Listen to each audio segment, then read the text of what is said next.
Hello and welcome to Gravitas Plus, our special digital-only edition. Imitation is the best form of flattery. We've all heard of this famous line by Oscar Wilde, but most of us may have failed to truly appreciate the sentiment. And this is where we can learn from China. The Chinese have not only understood the wisdom behind these words, they have made a business model out of it. The most profitable and efficient way to make cash. It's called C2C, Copy to China. A business model that thrives on counterfeiting products by creating fake copies as good as the original. Well, almost. Think of any product right now, no matter how big or small, no matter its cost or its features, if it exists, there's a 99% chance that it has a Chinese copy. The degree of copying may vary, but the Chinese version, I can assure you, will look as good as the original. The imitation truly is sincere, and I'm afraid this is beginning to sound like a sales pitch for Chinese products. I assure you it's not. And I'm not talking about ripping off phones or watches here. I'm talking about the big stuff, big business. China is the world's largest manufacturing hub. And this copycat culture is all pervasive. It is the most brazen in the automobile sector, in China's car manufacturing industry. And before I tell you how, here are some quick facts. 1.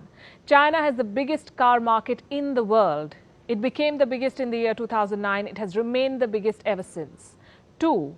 China has more brands and models of cars than any other country in the world. It will take you a day, perhaps, to count all of them.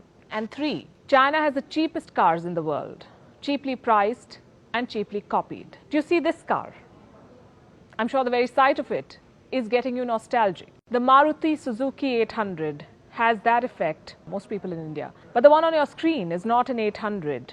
This is called a Jiangnan TT, the cheapest car in China. A rip-off of the good old Maruti Suzuki 800. This one costs just 20,000 yuan, that's $3,000, close to 2 lakh Indian rupees. It is based on the same model, equipped with the same engine, has the same features, gives a similar power output. The banditry, I must say, is quite brazen. And it is tailored to suit your convenience. If you're bold and adventurous, you can go for this one. Diablo VT, a straight rip-off of the Lamborghini Diablo. If you're interested in bonding with family and friends, I suggest you go for this one. The Chang'an Lingshuan, a blatant clone of the Toyota Innova Krista, only that it's much cheaper. If you're somebody looking for a driving-induced trance, may I suggest the Geely GE, the Chinese imitation of the Rolls-Royce Phantom. It has the same large front, the same headlamps, and the same spirit of ecstasy.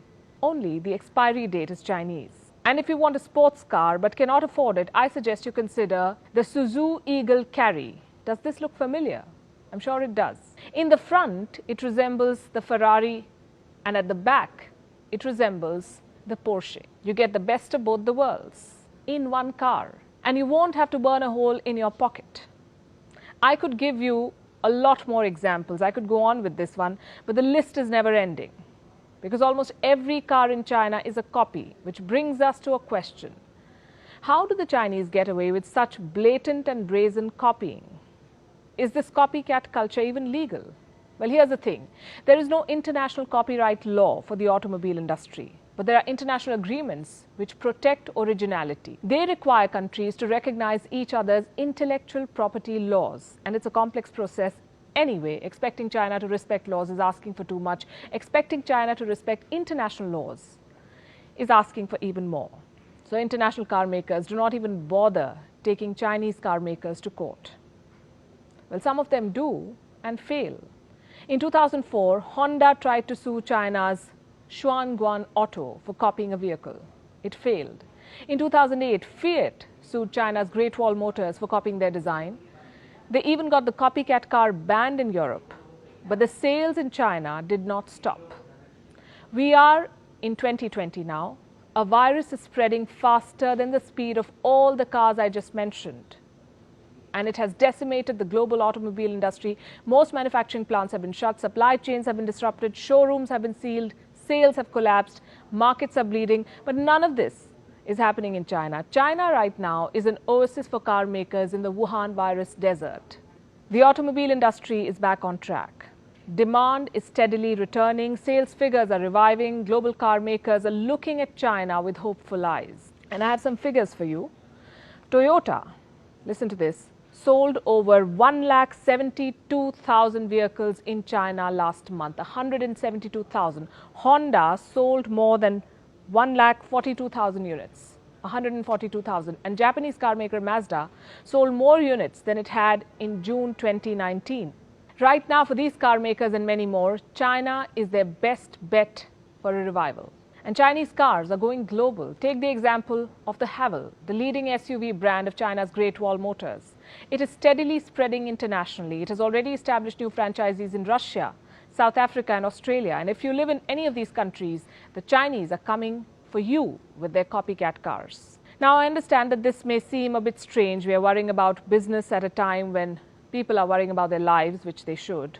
But the harsh reality is this: China is waging an economic war, making profit out of this pandemic, and we are doing, frankly, very little to stop it. We are still hooked to Chinese products, to cheaper manufacturing, to cheaper copies of things we cannot afford. We need to be in touch with this economic reality, and we need to do something about it, more importantly. Start by saying no to Chinese products as much as you can.